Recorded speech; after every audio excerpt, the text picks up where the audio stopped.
Halo, saya Imam Fahrudin. Saya akan menjelaskan satu topik dari metode numerik. Ini bahan bacaannya, dan topik yang akan saya jelaskan yaitu mengenai persamaan diferensial. Persamaan diferensial yang akan dibahas meliputi persamaan diferensial biasa, ya, dan juga persamaan diferensial parsial, termasuk juga kemudian nanti persamaan diferensial sebagai persamaan eigenvalue. Kita akan lihat itu semua tidak secara bersamaan ya.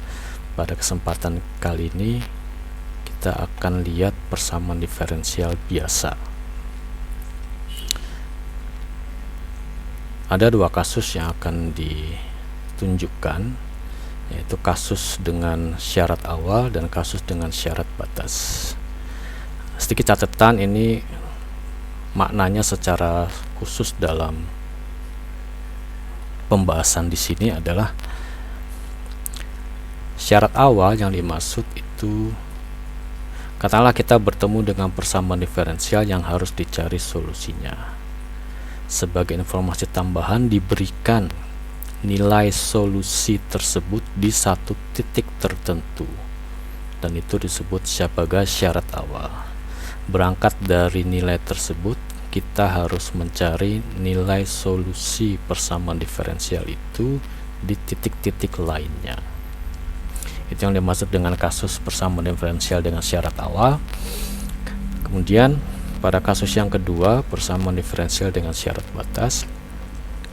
Jadi kita diberikan suatu persamaan diferensial dan suatu daerah. Kita harus cari solusi persamaan diferensial tersebut dalam daerah tersebut. Dan untuk bisa menghitungnya, diberikan informasi nilai solusi di ujung-ujung daerah. Itu yang dimaksud di sini sebagai syarat batas. Ya, jadi dua kasus itu yang akan kita lihat di sini. Kita mulai dengan kasus pertama, persamaan diferensial dengan syarat awal. Kita ambil yang paling sederhana, yaitu persamaan diferensial orde 1. Bentuk umumnya seperti ini, bahwa Y, turunan pertama dari Y itu juga bergantung selain pada X, tapi juga pada Y itu sendiri. Kemudian untuk bisa mencari solusi persamaan diferensial ini, mencari nilai Y, diberikan informasi nilai Y di titik X sama dengan X0 di satu titik tertentu. Nilainya adalah Y0. Berangkat dari sini, kita diminta mencari Y di titik yang lain. Ini dikerjakan dengan cara mengintegralkan persamaan diferensial ini. Jadi di sebelah kiri kita akan dapatkan hasilnya adalah Y dikurang Y0. Y0 nya bisa kita geser ke kanan sehingga kita peroleh Y di titik X sama dengan Y0 plus integral dari F ya. F itu sendiri adalah turunan pertama dari Y. Jadi kita lihat bahwa problem mencari solusi persamaan diferensial itu berujung pada problem menghitung integral F secara numerik. Mencari nilai Y di titik-titik X yang lain itu diperoleh dengan cara merambat ya. Kita ambil satu titik X yang tidak jauh dari X0, hanya bergeser sedikit, kita hitung nilai Y di titik itu ya, sesuai rumus ini. Kemudian nilai Y di titik yang tidak jauh dari X0 ini kita anggap sebagai Y0, dan kita cari nilai Y di titik sebelahnya lagi. Jadi seperti itu merambatnya. Kita lihat metode yang pertama, yang paling sederhana, yaitu metode Euler ya. Anggaplah F itu kurvanya seperti ini. Nah, sebagai suatu pendekatan, F dianggap konstan. Jadi F dihitung di titik X0 dan dianggap dalam daerah ini nilainya tetap, sehingga ini adalah garis mendatar ini. Karena F tetap, maka dia bisa keluar dari integral dan diperoleh nilai Y di titik X0 plus H sama dengan ini. Ini menurut metode Euler. Secara grafis kita peroleh gambaran seperti ini. Anggaplah kurva Y yang sesungguhnya melengkung seperti ini. Di titik X0 kemiringannya seperti ini. Nah, karena dianggap konstan F itu, maka sama saja kurva Y sama dengan garis lurus ini. Sehingga di titik X0 plus H kita peroleh nilainya adalah di sini. Dan kita lihat ini meleset sebesar yang digambarkan di gambar ini ya, di grafik ini. Nah, orang ingin perbaiki ini, yaitu kita lihat metode Euler yang dimodifikasi atau modified Euler method. Idenya sama, bahwa F tetap dianggap konstan tapi dihitung di titik yang berbeda, bukan di titik X0 tapi di titik X0 plus setengah H. Jadi di tengah-tengah daerah ini.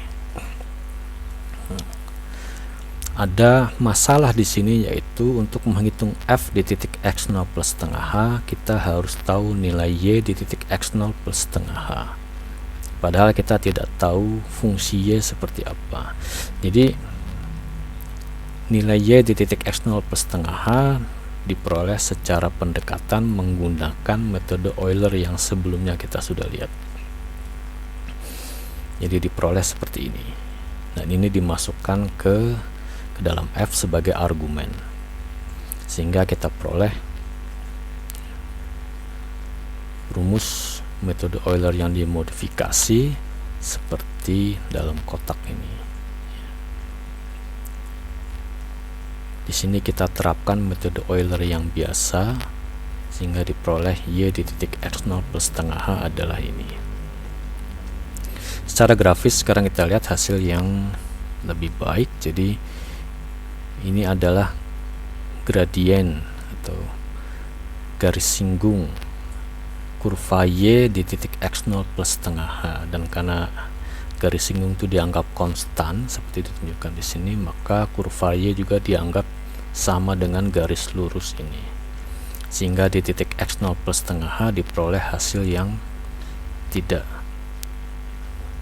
jauh meleset dibandingkan dengan yang digambarkan pada metode Euler.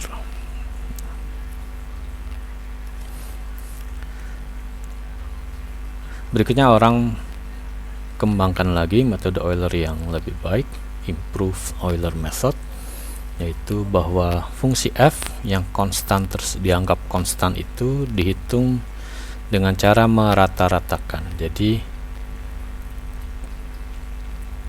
diambil F di titik X0 nilainya sekian, diambil F di titik X0 plus H nilainya sekian, kemudian dua nilai itu dirata-ratakan. Nah, kita peroleh besarnya sekian. Jadi integral ini karena F konstan sebesar ini diperoleh seperti di sebelah kanan ini. Dan jika orang ingat, ini tidak lain adalah rumus kuadratur trapezoid ya. Jadi pada metode Euler yang lebih baik, improve Euler method, itu sama saja dengan orang kerjakan integral ini secara numerik menggunakan kuadratur trapezoid. Ada satu masalah di sini, bahwa untuk menghitung nilai F di titik Y di titik X0 plus H kita harus tahu nilai Y di titik tersebut. Dan ini diperoleh secara pendekatan dengan menerapkan metode Euler yang biasa yang di awal tadi kita jumpai ya. Ini jadi sekarang ruas kanan dimasukkan ke dalam sini dan kita dapatkan rumus metode Euler yang lebih baik seperti ini.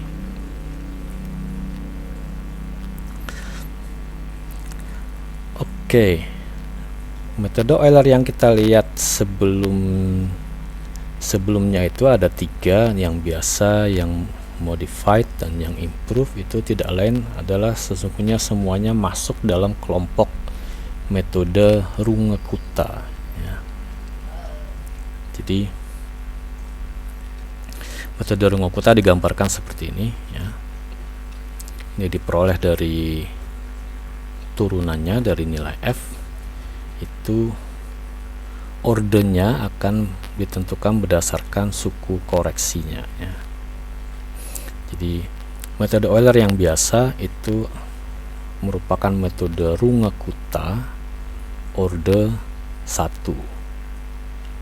Sedangkan metode Euler yang dimodifikasi dan metode Euler yang lebih baik itu merupakan metode Runge-Kutta order 2. Nah, ordernya lebih tinggi, maka dua metode ini lebih baik dari yang metode Euler yang biasa. Secara umum, biasanya jika orang menyebut metode Runge-Kutta, itu kebanyakan yang dipakai adalah Runge-Kutta order 4. Jadi seringkali orang tidak sebut order 4, tapi biasanya jika disebut metode Runge-Kutta, maka yang dimaksud adalah metode Runge-Kutta order 4 gitu ya. Kita akan lihat metode Runge-Kutta order 4, tapi saya skip ini dulu. Kita lihat yang order 3 dulu ya. Kita sudah lihat di rumus metode Euler yang lebih baik atau improve Euler method bahwa integral f ini dikerjakan menggunakan rumus kuadratur trapezoid ya. Nah, sekarang pada metode Runge-Kutta order 3, integral ini dikerjakan dengan kuadratur dengan metode Simpson, sehingga kita punya ekspresi yang di sebelah kanan ini ya. Dalam metode Simpson kita punya 3 titik evaluasi ini. F0 dihitung di titik X0, F2 dihitung di titik batas atas ini X0 plus H, F1 dihitung di titik tengah-tengah sini X0 plus setengah H. Nah, untuk menghitung F1 kita butuh nilai Y di titik X0 plus setengah H. Dan untuk menghitung F2 kita butuh nilai Y di titik X0 plus H. Nah, untuk menghitung nilai Y di titik X0 plus setengah H, kita lakukan pendekatan, kita hitung nilainya dengan menggunakan metode Euler yang biasa.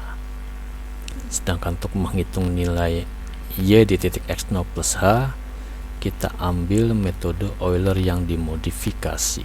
Jadi ini menggunakan rumus metode Euler biasa, maka ini masuk ke dalam sini menjadi seperti itu. Ini dihitung dengan menggunakan metode Euler yang dimodifikasi ya.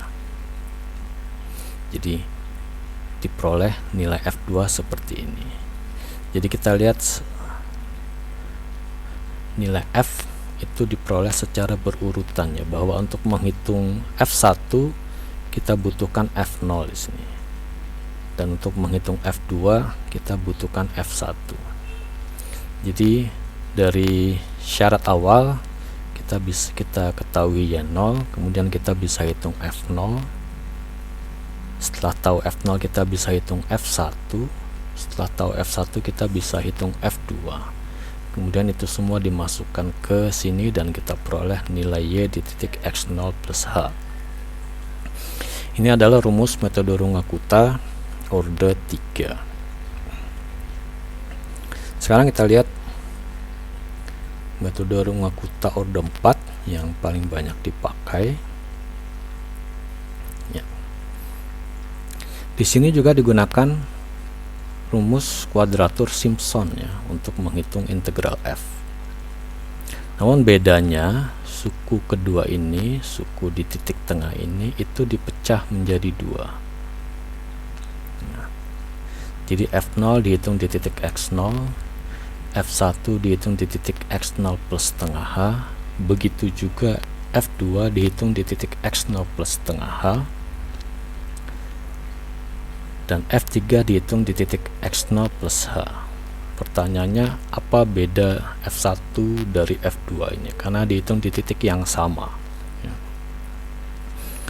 Bedanya adalah dalam memperoleh nilai Y di titik X0 plus setengah H. Jadi ketika menghitung F1, maka nilai Y di titik X0 plus setengah H itu diperoleh menggunakan metode Euler yang biasa. Gambarkan seperti ini. Maka kita lihat bahwa F1 bisa dihitung setelah F0 dihitung. Jadi Y di titik X0 plus setengah H diganti dengan ekspresi ini sesuai rumus metode Euler yang biasa, sehingga F1 dihitung setelah F0. Ketika menghitung Y di titik X0 plus setengah H untuk F2, ini seolah-olah kita sudah tahu nilainya. Kemudian ditanya adalah kita merambat ke kiri. Ditanya adalah nilai Y0. Dan sesuai rumus metode Euler yang biasa, hanya sekarang ini merambat ke kiri, maka Y0 sama dengan Y di titik X0 plus setengah H dikurangi setengah H, dikurangi karena ini merambat ke kiri, setengah H kali gradien F ini di titik X0 plus setengah H. Nah, di sini ada nilai Y di titik X0 plus setengah H. Ini diambil dari ekspresi yang di atas ini. Jadi dimasukkan seperti itu, sesuai metode Euler yang biasa. Nah, kita bandingkan sekarang F di sini dengan F ini. Maka F ini tidak lain adalah F1. Terakhir semua kita geser lagi. Ini jika digeser ke kiri, maka Y0 ditambahkan setengah H F1 sama dengan Y0 di titik X0 plus setengah H. Ini. Nah, yang ini sekarang yang kita pakai untuk menghitung F2. Sehingga F2 kita lihat dia bergantung pada F1. Karena itu nanti di sini kita lihat ya, bahwa itulah perbedaan F1 dan F2 ya. Meskipun dihitung di titik yang sama, tapi nilainya tidak tepat sama. Untuk menentukan menghitung F1 kita perlu F0, untuk menghitung F2 kita perlu F1. Sekarang terakhir F3. Untuk menghitung F3 kita harus mencari nilai Y di titik X0 plus H.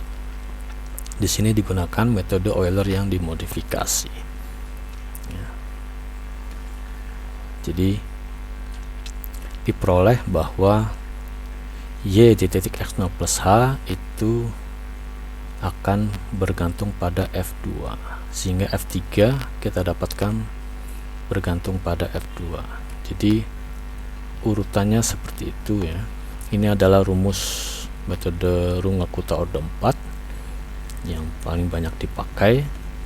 Di sini ada F0 1 2 3. Mula-mula dihitung F0 ya, diketahui dari syarat awal ini. Setelah F0 tahu, orang bisa menghitung F1. Setelah F1 tahu, orang bisa menghitung F2. Setelah F2 tahu, orang menghitung F3. Dimasukkan ke atas sini, maka kita peroleh nilai Y di titik X0 plus H. Demikian tentang persamaan diferensial orde 1 yang kita lihat untuk kasus dengan syarat awal. Jadi diketahui solusinya di satu titik, ditanya solusinya di titik-titik yang lain yang kita peroleh dengan cara merambatnya dari titik awal ke titik-titik yang lain dengan perambatan tiap kali stepnya sebesar H, dan tentunya jika hanya lebih kecil maka kita peroleh nilai yang lebih tepat. Sekian, terima kasih.